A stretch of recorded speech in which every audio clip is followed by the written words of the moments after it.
Good evening, ladies. Good evening, gentlemen. It is exactly 8 p.m. on our studio clock, and it's news hour on Spectrum Television. Making news tonight, August 19, 2024. The extraordinary spread of the monkey smallpox has been declared by the World Health Organization as a global health emergency, and this disease, which is transmitted through contact with an infected animal, has already caused 2 deaths in Cameroon. Also in this newscast, as the days narrow down to the resumption of the 2024-2025 school year, parents and traders of school items are already gearing up with sourcing out school supplies for their kids, although they complain of the price increase of these items this year. This story is in full and much more will be brought to you right ahead. Good evening, ladies. Good evening, gentlemen. You're watching the 8 p.m. Bilingual Primetime Newscast on Spectrum Television, and we'll dive right into the full stories on tonight's edition, and it is in the French language with Leila Renganzo. Bonsoir. Bonsoir à vous, Christelle Assec. Mesdames, bonsoir. Monsieur, bonsoir. Et merci d'être avec nous. Il est 20h sur les antennes de Spectrum Télévision. C'est le journal.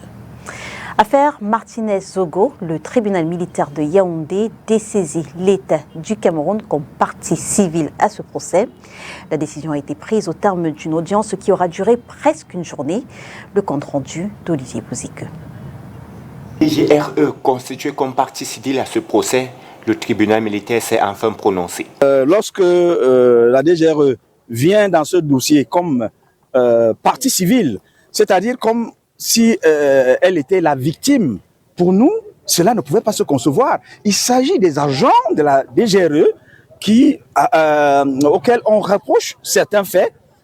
Donner la casquette de partie civile à la DGRE, c'est comme si, en même temps, des gens ont commis des faits et on dit non, cette DGRE-là, si on condamne ces parties-là, non, c'est plutôt la DGRE qui est victime.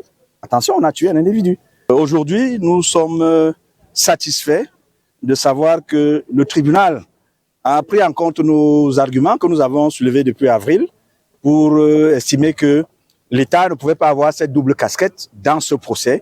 Il s'agit des agents de l'État, donc de la DGRE, et que la DGRE, venant ici comme civilement responsable, ne peut pas en même temps venir comme partie civile. Donc, nous pensons que c'est pour la clarté des choses.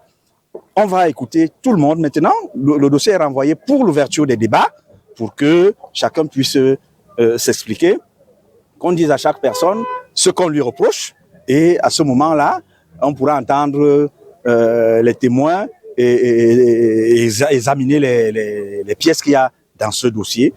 Nous pensons simplement que nous sommes en train d'évoluer sereinement, nous évoluons. Les différents conseils maintiennent en outre leur démarche visant à leur permettre d'accéder au dossier de procédure. Non, à ce stade, nous avons saisi la Cour suprême. La Cour suprême est saisie. Donc, la décision de la Cour d'appel doit déjà nous être notifiée pour qu'on soit informé de ce que la Cour d'appel a décidé. Ce qui nous permettra justement de compléter notre recours, notre pouvoir auprès de la Cour suprême. Donc, il n'y a pas lieu de reprendre des appels successifs. Un pourvoi a déjà été formulé.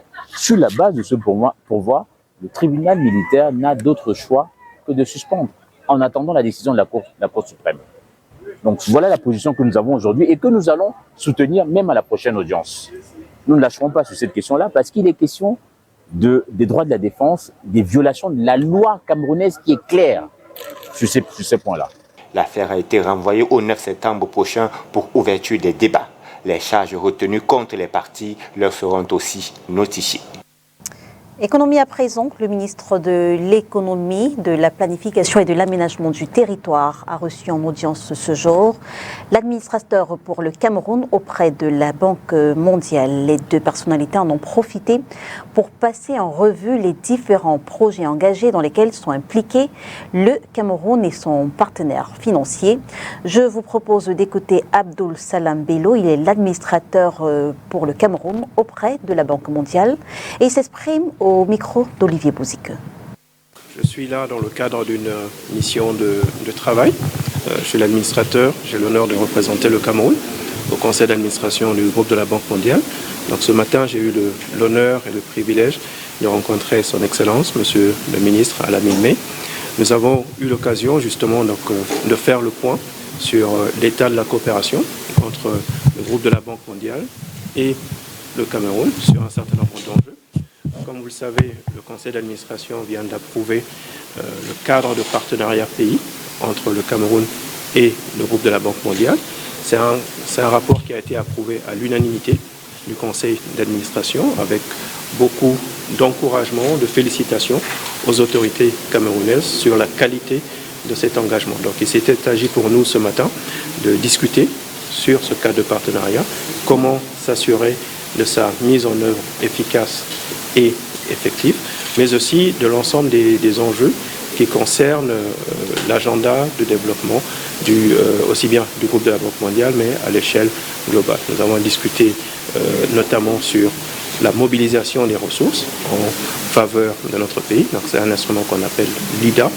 Et donc nous avons compté aussi, bien entendu, sur les conseils, les analyses de Monsieur le ministre sur cet agenda-là, comment est-ce qu'on peut faire plus et mieux. Nous avons aussi discuté naturellement sur un important agenda que le groupe de la Banque mondiale a lancé à partir du mois d'avril sur l'électrification en Afrique. Le groupe de la Banque mondiale a lancé une initiative avec la Banque africaine de développement pour électrifier, donner l'accès à l'électricité à plus de 300 millions d'Africains d'ici 2030.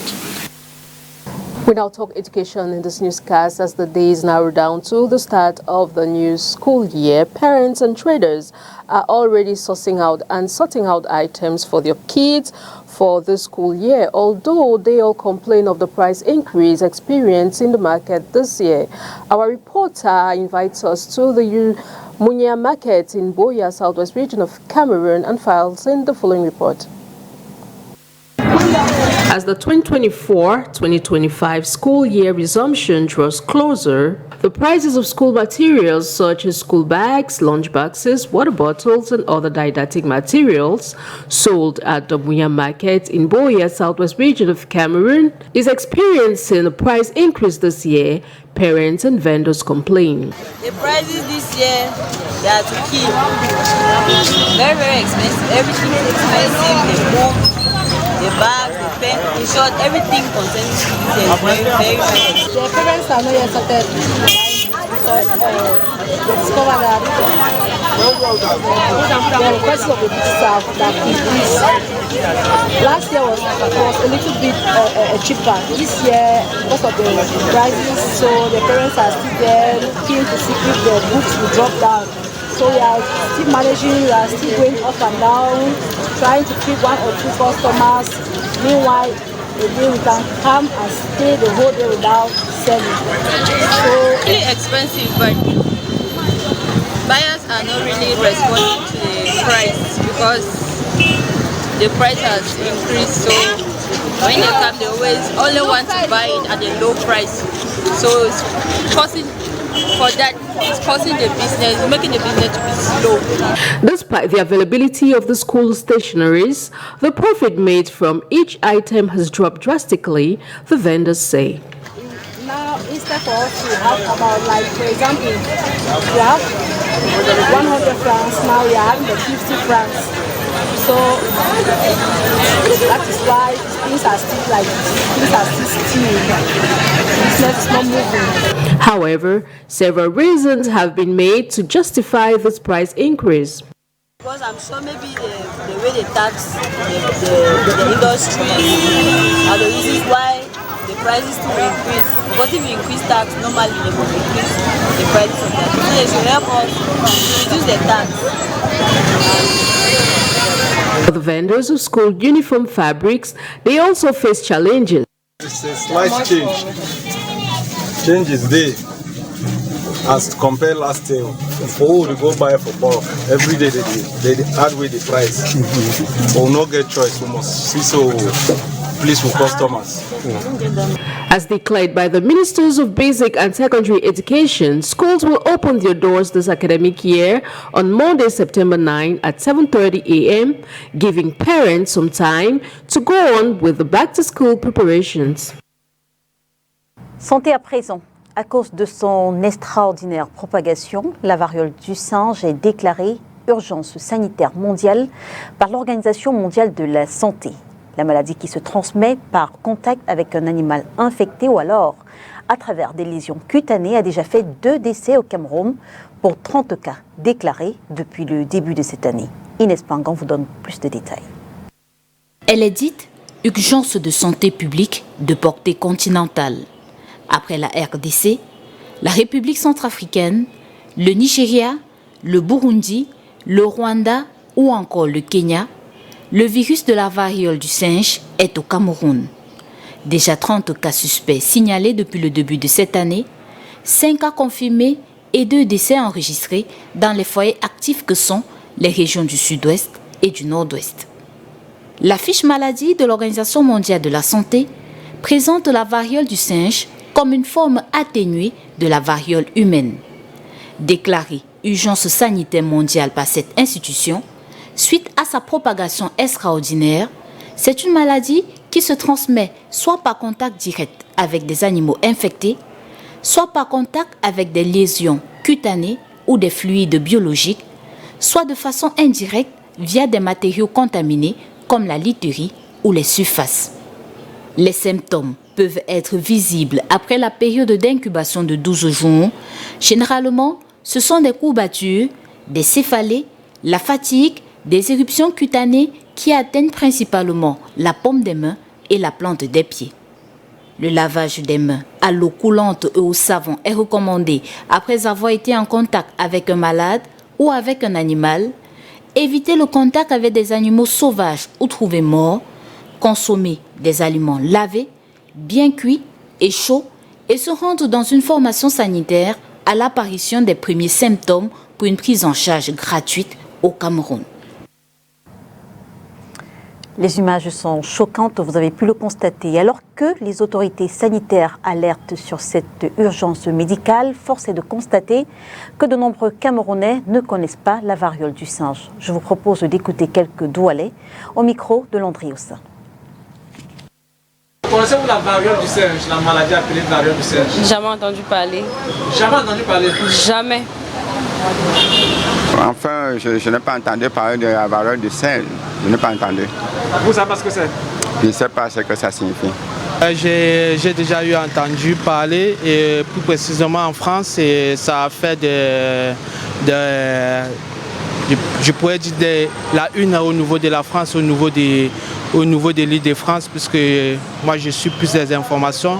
J'ai entendu parler de ça au niveau de la France. Puisque je n'ai pas trop prêté attention par rapport au portage, puisque j'avais une urgence et du coup, je n'ai pas plus d'informations par rapport à cela. Je sais vraiment que c'est une maladie franchement très, très dangereuse. En fait, j'ai entendu parler à la télévision et dans une note ministérielle qui sensibilisait la population. Ok. Quelles sont les mesures que vous prenez donc pour protéger contre cette maladie? Bon, disons que de la note ministérielle que j'ai lue, il faut se laver les mains, il faut manger les repas bien chauds, je pense que c'est ce que j'ai lu, et ne pas toucher les animaux morts ou manger du gibier qui est déjà qui peut être infecté. Voilà. Je pense que c'est ce que j'ai retenu de... Dites-nous, est-ce que vous avez entendu parler de la variole du singe? Oui, moi j'ai entendu parler sur les réseaux sociaux de la variole du singe, que c'est présent dans le nozo, oui, actuellement. Oui, moi je reste moi en contact avec les gens et je lave mes mains après chaque repas. Vous le faites vraiment? Oui, je le fais vraiment. L'encre de mon cœur, c'est le titre du deuxième recueil de poèmes que vient de commettre Maître Joseph-Claude Biliga, avocat au barreau du Cameroun. Selon l'auteur, cet ouvrage est un hommage à la résilience de l'amour. La cérémonie de dédicace a eu lieu il y a quelques jours seulement dans la capitale économique du Cameroun. L'encre de mon cœur, c'est le nouveau recueil de poèmes que vient de commettre Maître Joseph Biliga, avocat au barreau du Cameroun. C'est un recueil de poésie axé exclusivement sur l'amour charnel, donc sur l'amour éros. Il contient 45 poèmes qui fait, comment je peux dire ça, qui balaie pratiquement tous les aspects de l'amour, en ce qu'il y a de positif, mais également ce qu'il y a de négatif, de l'amour éternel, des ruptures, des amours entre ces jeunes, d'amour entre des personnes vieillissantes, des amours entre citadins qui peuvent aller dans les hôtels naturellement, mais également de l'amour entre les gens qui dans d'autres endroits que les buissons, dans l'amour buissonnier par exemple. Je parle également de ce que, comment je peux rappeler ça, de l'amour pygmée, des pygmées, mais également de l'amour des personnes vivant dans des zones où il y a de l'eau. C'est l'amour sur pilotis. L'encre de mon cœur est le deuxième recueil de poèmes de cet avocat de profession qui a décidé de se consacrer à ses passions de jeunesse entre deux dossiers. Paru aux éditions Les Fous du Livre, collection Encre Bleue, l'ouvrage compte 45 poèmes repartis sur 105 pages. La cérémonie de dédicace de ce recueil, préfacée par Marie-Bertile Mawem, a eu lieu le 13 août 2024 à Douala. Humble, juste, sage, aimant sont quelques adjectifs utilisés pour parler du chef du village Bonamikenge, ici même à Douala. Sa Majesté Paul Ndoumbe Nyambe a entrepris son dernier voyage ce 17 août 2024 devant autorités traditionnelles, religieuses, administratives et tout le peuple Bonamikenge. Orient Duncan. À côté de la vie sommeille la mort. Les deux forment un tout et il faut l'accepter malgré la difficulté qui entoure ces moments de séparation.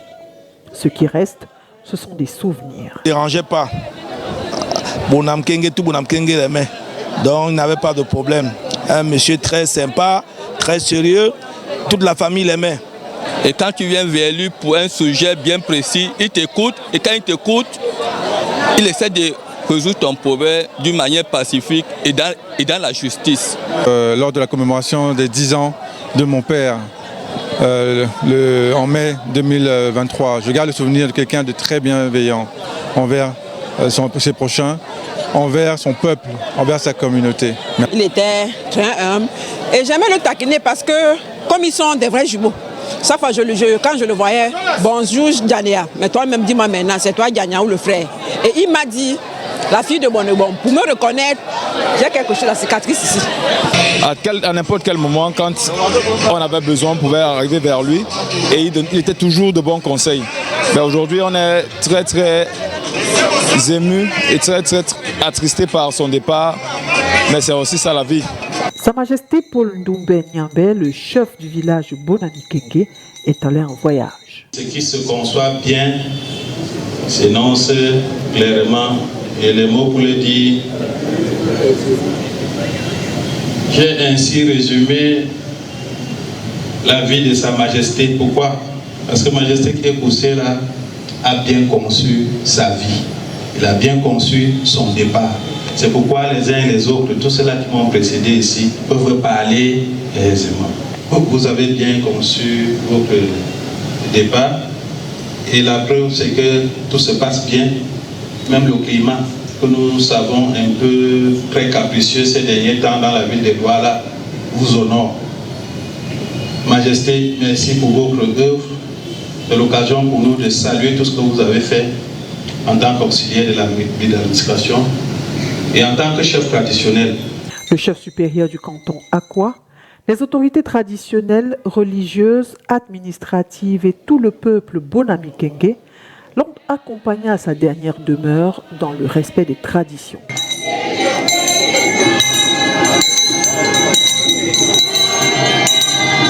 Après les lamentations et autres recueillements, il faut penser à la relève.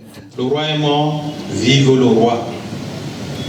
C'est l'occasion donc pour moi, et davantage pour vous les notabilités, parce que c'est vous qui serez consultés, pour nous dire Nyambe est parti, voici Nyambe. Je souhaiterais que cela se fasse en synergisation comme cela a été depuis l'annonce de son départ. Donc, si demain vous entendez qu'il y a des tohu-bohu à Bonamikenge, sachez que c'est la notabilité. Je ne viendrai pas ici organiser des élections, non. Les élections, c'est les choses des autres. On a nos us et nos coutumes. Je viendrai demander aux notables, montrez-moi le chef. Né le 31 janvier 1955, Sa Majesté Ndoumbe Nyambe Paul a régné du 11 juillet 1998 au 17 mai 2024, date de son décès. Ses proches gardent de lui un homme humble, juste, sage, aimant.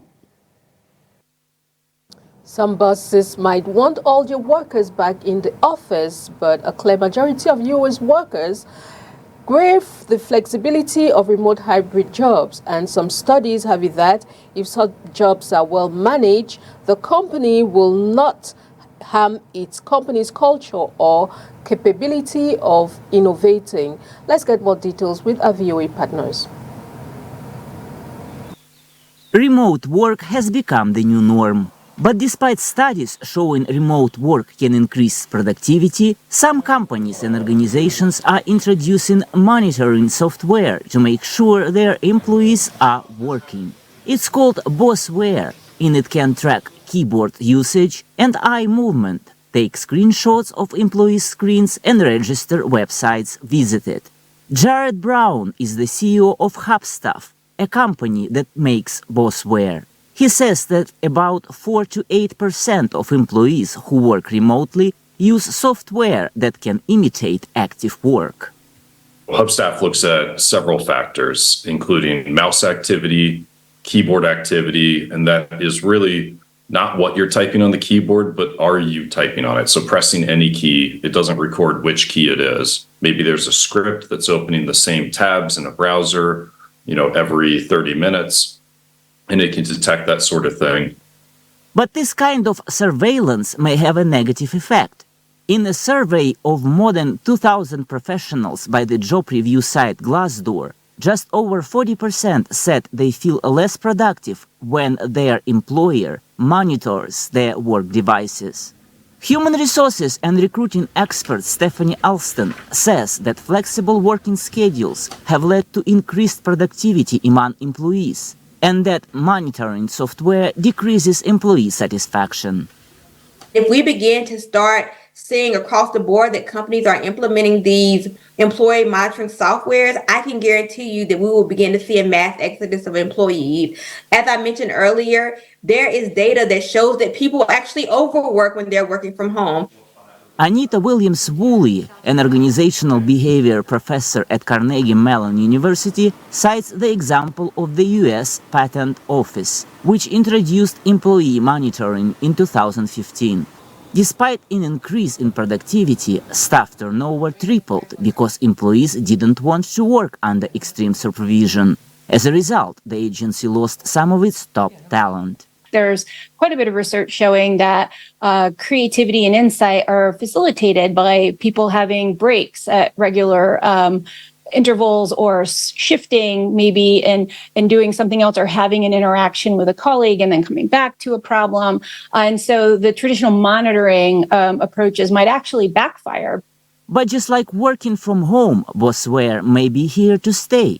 According to a 2024 survey commissioned by Forbes Advisor, 43% of workers said their employer monitors their online activities, with hybrid workers reporting a higher level of scrutiny. Maxim Adams, VOA News, Washington.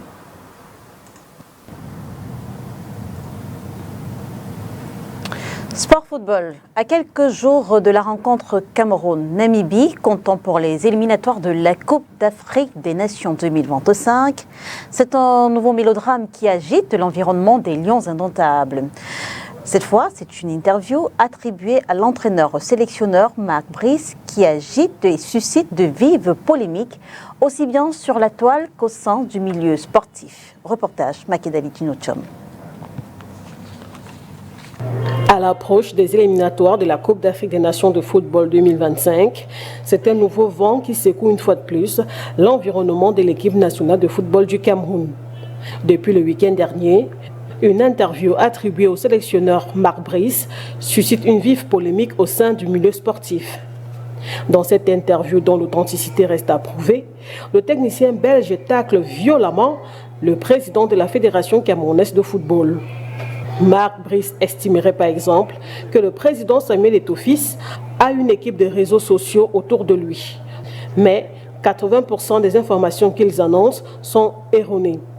Tout en reconnaissant la popularité et la puissance de l'ex-footballeur international camerounais, Marc Brice aurait déclaré que Samuel Eto'o a échoué comme entraîneur, entrepreneur et visiblement comme dirigeant quand il voit sa façon de faire à la FECAFOOT.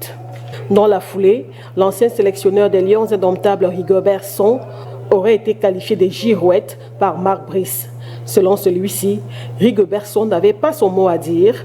Le président de la FECAFOOT rentrait dans les vestiaires et allait jusqu'à changer l'équipe. Et les joueurs se sentaient tyrannisés, aurait déclaré le technicien belge lors de cette interview accordée au site dhnet.be. Vrai ou fausse interview, toujours est-il que cette nouvelle polémique semble démontrer que l'on est loin de l'apaisement à quelques jours du match Cameroun-Namibie. Rideau sur le 20h, mesdames et messieurs, merci de nous avoir suivis. On se retrouve dès demain 20h sur les antennes de Spectrum Télévision, si bien sûr Dieu le veut. Bonsoir. Bonsoir à vous, Christelle Asek. Good night to you, Leila Rengonze. Good night to the viewers. Thanks for watching. See you again tomorrow with more news and fresh news on Spectrum Television.